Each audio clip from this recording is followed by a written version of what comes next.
Bonjour et bienvenue. On a tous déjà vécu ça. Un bonjour oublié, un email un peu trop sec. Et voilà que l'ambiance se tend. Aujourd'hui, on va parler d'un outil souvent sous-estimé, mais qui est en fait la clé de voûte de la réussite au travail, l'étiquette. Et attention, on ne parle pas de règles vieillottes et poussiéreuses. Non, on va voir comment la courtoisie, c'est une vraie compétence essentielle pour bien travailler ensemble, et oui, pour être plus productif. Alors on entre direct dans le vif du sujet avec 3 questions fondamentales. Est-ce que les bonnes manières ont encore leur place au bureau? Doit-on vraiment être poli tout le temps, même quand on est sous pression? Et surtout, est-ce qu'on peut faire une petite entorse aux règles au nom de l'efficacité? C'est tout le paradoxe qu'on va explorer. Et les réponses, elles sont on ne peut plus claires, oui. Les bonnes manières, c'est crucial. Oui, on s'attend à une politesse constante et non, absolument non, les règles ne sont pas flexibles, même pas pour la productivité. C'est une position très ferme qui donne le ton pour tout ce qui va suivre. Bon, mais alors, pourquoi insister autant là-dessus? Ça peut paraître évident, non? Eh bien, on va plonger un peu plus loin. On va commencer par définir ce que veut vraiment dire courtoisie dans le monde du travail aujourd'hui. Et on va vite voir que c'est bien plus qu'une simple formalité. Ce qui est super intéressant ici, c'est cette idée de comportement de base. La courtoisie n'est pas une option, c'est le standard minimum. En fait, l'impolitesse, souvent, n'est même pas intentionnelle. C'est juste que, dans la course à l'efficacité, on oublie parfois l'impact qu'on a sur les autres. La courtoisie, au fond, c'est juste prendre ce petit temps pour rester humain, même dans le vache. Allez, passons aux fondamentaux. C'est quoi concrètement ces fameux gestes qui construisent un environnement de travail où il fait bon vivre? On va voir que bien souvent, les choses les plus simples sont celles qui ont le plus grand impact. Et voilà, on y est, les piliers de la politesse de tous les jours.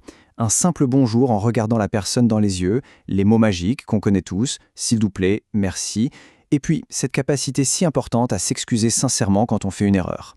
Le message est clair, être fatigué ou de mauvaise humeur, ce n'est pas une excuse valable pour être impoli. Mais attention, la courtoisie, c'est pas juste des formules toutes faites. Le vrai truc, c'est l'attention qu'on porte aux autres. Se souvenir d'un anniversaire, prendre des nouvelles avec délicatesse quand quelqu'un ne va pas bien, c'est ça qui crée du lien. La clé, bien sûr, c'est de le faire avec tact, sans jamais devenir envahissant. Bon, ça c'était pour les interactions de personne à personne. Maintenant, comment est-ce que ça se traduit dans la vie de tous les jours quand on partage des espaces communs?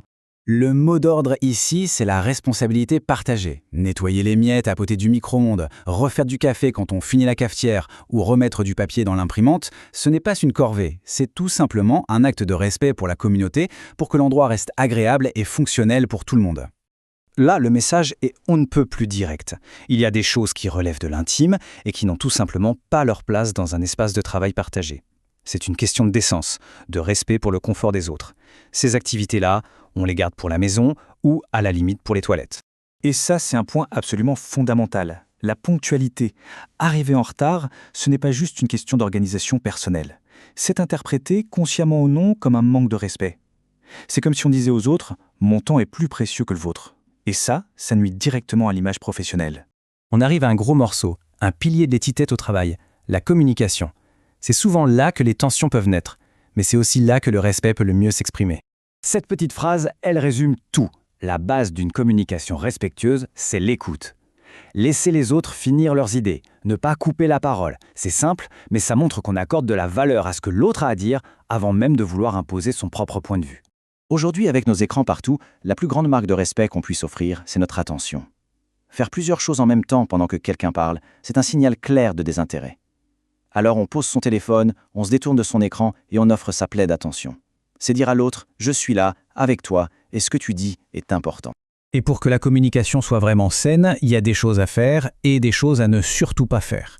D'un côté, il faut absolument fuir les commérages et la formation de petits clans qui peuvent vite devenir toxiques. De l'autre, il faut au contraire partager les succès, reconnaître le travail des autres et bien sûr éviter toute remarque personnelle sur l'apparence. C'est comme ça qu'on bâtit un climat de confiance. Et pour conclure, on va parler de l'effet papillon de la courtoisie. Chaque petit geste, qu'il soit positif ou négatif, a en réalité des conséquences bien plus grandes qu'on ne l'imagine sur tout l'environnement de travail. Le contraste ici est saisissant. D'un côté, on a un cercle vertueux, un environnement courtois et plus productif, plus agréable, plus créatif. De l'autre, c'est un véritable cercle vicieux. L'impolitesse engendre un climat toxique, hostile et complètement démotivant. Les enjeux sont donc énormes. C'est ça, le point crucial à retenir. Les conséquences de l'impolitesse ne s'arrêtent pas à la personne qui en est la cible. Ça affecte tout le monde. La victime, bien sûr, mais aussi l'auteur de l'acte et même les simples témoins. L'incivilité, ça a un coût réel sur la motivation et la performance de toute une équipe. On termine sur cette belle citation de Ralph Waldo Emerson. Elle nous rappelle une chose essentielle, la courtoisie, ce n'est pas une perte de temps.